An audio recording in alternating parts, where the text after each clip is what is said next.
National College Football Roundup. Let's start here, Ted. Spencer Rattler and Austin Stogner headed to South Carolina to be reunited with our boy Shane Beamer. And, let's talk about Rattler first. Truly one of the weirder seasons we've seen for a guy in college football in a long time, in my opinion, right? Comes into the year, Heisman Trophy favorite. Everyone says he's going to go first overall in the NFL draft. And by the Texas game, he's no longer the quarterback, right? In the middle of that game. It had to be a really challenging year for him mentally. And I will say, I thought he handled the back half of this season like a pro, right? It didn't seem, now everything that I was able to observe, it did not seem like he was a distraction to that football team. Seemed like, all things considered, he was a good teammate. It's not like Caleb Williams and him were best friends or anything. Like that's not the case, but he handled it like a pro and he handled it like a grown man. And I was really, really impressed by what he did. And do I wish he would have played better? Right? Do I wish he would have lived up to those expectations? Yes, because I like Spencer. I liked him.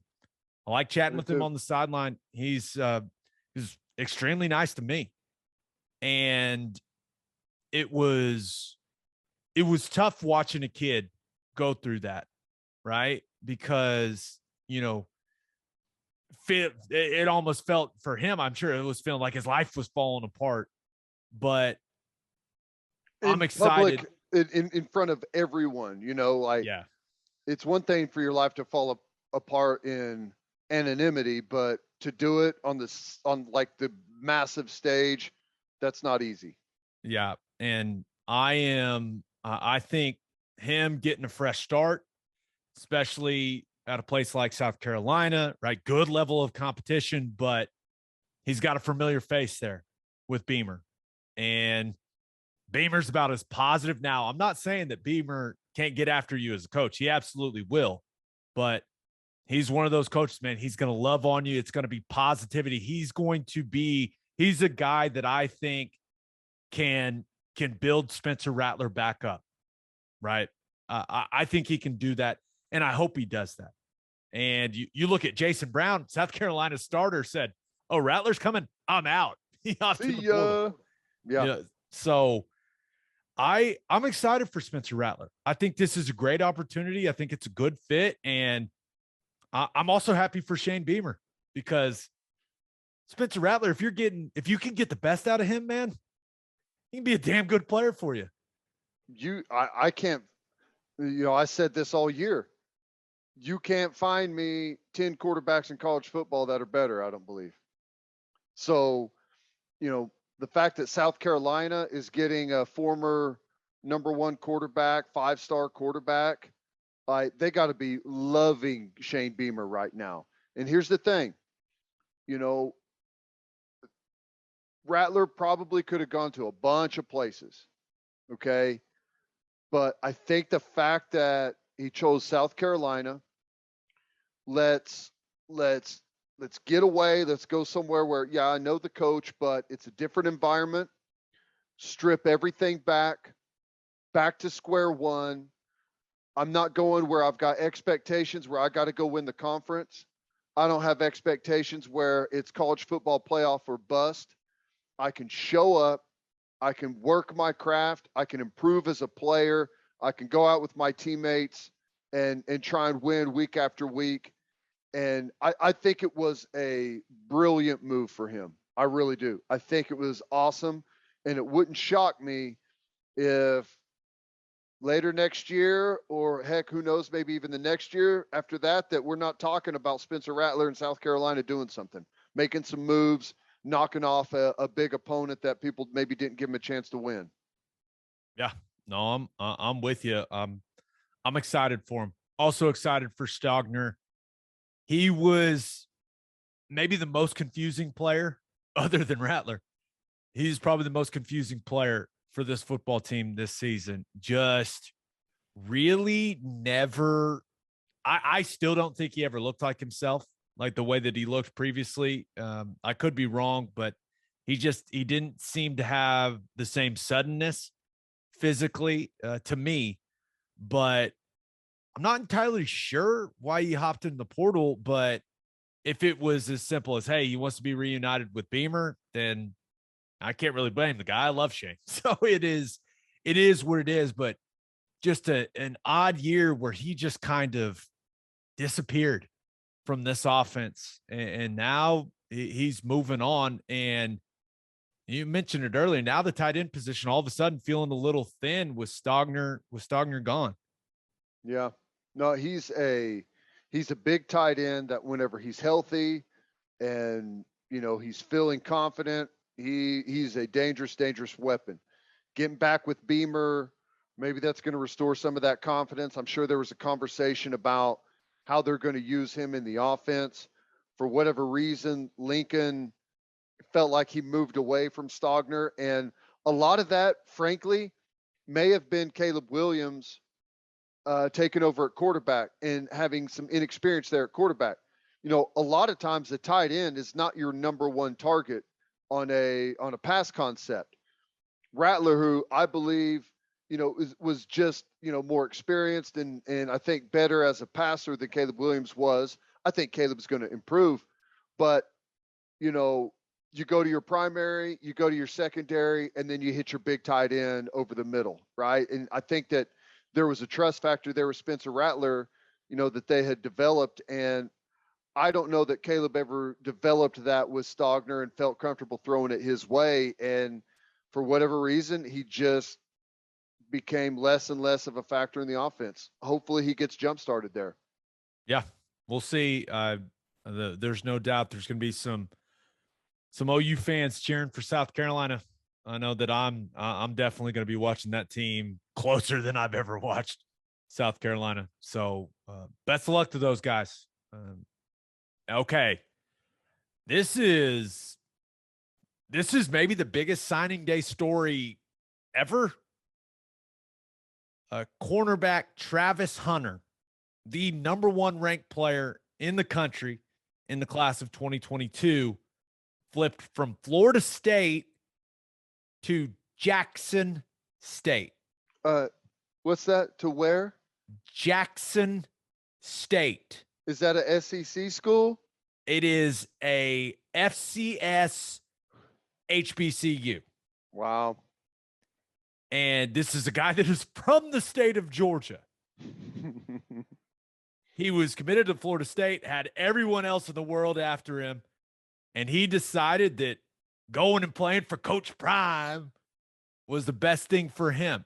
And Deion Sanders, who I will say has done a good job at Jackson State. What are they, 11-1 SWAC champs? Is that right? Yeah. Hey, he's done better than I expected the experiment to go. Yes. A lot of people felt like it was a publicity stunt. Well, they're winning games, man. They're winning games and they're getting some talented dudes. So Deion Sanders snatches the top player in the country away from his alma mater, which Crazy. Is just of all places, like you take him from the place you went to school. Unbelievable. Yeah. Mike Norvell's got to be sitting there going, what happened? But okay, there's a lot to unpack here, but I think this is really cool, right? That Travis Hunter feels like he can get everything out of his college football career he needs to get at Jackson State. That's great. But does Jackson State have the resources to make him a first-round draft pick? Right? Because this is when you are the number one player in your recruiting class, the expectation is for you to be a first-round draft pick. I mean, that is the expectation. And he won't be playing against great competition. Now, I'm not trying to make it sound like there aren't some good players at the FCS level. There are. You see a bunch of them get drafted in the NFL draft every year, and we always talk about how the NFL will find you no matter where you play. but it's not like he's going to be playing SEC competition week in and week out. So the evaluation becomes more difficult for Travis Hunter. So, I mean, from that perspective, from like developing, I don't know, because there's also the whole part where Deion Sanders may be the best corner that has ever lived, and learning from that guy. If you have similar physical capabilities as Deion, which not many people in the history of football have had, if you can learn from him and he can teach you, like, it's pretty damn valuable. But it's the trade-off with the competition part. I don't know, Ted. I'm kind of torn on this whole thing. I think it's really cool, but part of me is like, what are you doing, kid? I think it's cool. I watched the ceremony where he threw the Georgia hat and then put the Florida State hat on, and then threw the Florida State hat out and then put the Jackson State. It was great. The crowd was like losing their mind. And like, I don't know if anyone knew that was like something that was working. Like, if people in the know thought like there was something going on there, I don't know, but that was a big time deal. I think it's awesome that he's going to play there. Can he be a first round pick at corner from Jackson State? Yes. Does it make the evaluation much more difficult? Yes, but that's what the Senior Bowl and Combine and that type of stuff is for. It's not like it's way harder for an off the radar corner to get noticed at Jackson State and become a first round pick. But a guy that has drawn this much publicity and has Deion there that's got the ear of a lot of the right people, if he's a first round talent at corner, I think he'll go in the first round. But part of me thinks that he doesn't play very long at Jackson State. Okay. So you want to know my real, like, my initial reaction to this was, oh, good for the kid, but this is great for Deion Sanders. Yeah. Yep, it is. That's true. I mean, you talk about, no, Deion made a ton of money playing. He was making really good money in TV. He's doing the Barstool stuff now. Like, he's not hurting for money, but I think he's kind of on a mission to prove that he can coach at the Power 5 level, right? I think he's got his mindset on that. And he kind of wants to stick it to Florida State for not taking him seriously when he kind of openly said he wanted the job. And the fact that he pulled this kid is going to get a lot of people's attention. And the fact that they've been winning games, right? He's assembled a good staff. Like, they played some good ball. He is going to be a Power 5 coach soon. And wherever he goes, he's taking Travis Hunter with him. That's what I think. And, I don't know. Deion did not convince Travis Hunter to flip from Florida State to go to Jackson State because of his coaching ability or his charm or his staff or their record or their facilities, right? They had some type of NIL deal in place, and some people are talking about some huge money. Yeah, now there hadn't been any numbers thrown out there, but remember, Deion Sanders, very good relationship with Barstool Sports, still does stuff for them on a weekly basis. Remember, Penn National, the gaming company, is what I think they bought like half of Barstool or something like that. And yeah, I think I think he's going to end up getting a bunch of money, which I have no problem with. But I do think it's a little funny. There's like, Jackson State, that's the place for me. It's like, all right, man, like, there's a little more to it than that. Yeah, what could go wrong? A sports gambling site having a NIL deal with a football player. This is Barstool Sportsbook, brought to you by Travis Hunter. Yeah, I'd take Jackson State minus the 9 this weekend if I was you. Hey, that feels like it's against the rules. I'm not sure though. I don't know. The new rules, it's the Wild Wild West, baby. All you got to, I mean, what rules? All that Penn Gaming has to do is create a charity LLC that Travis Hunter's going to, do a couple signings a year for them as they try and take on money to give to charity. Like it's like it's a $25 charge in the state to be able to make that work legally. Yep. The easiest thing ever.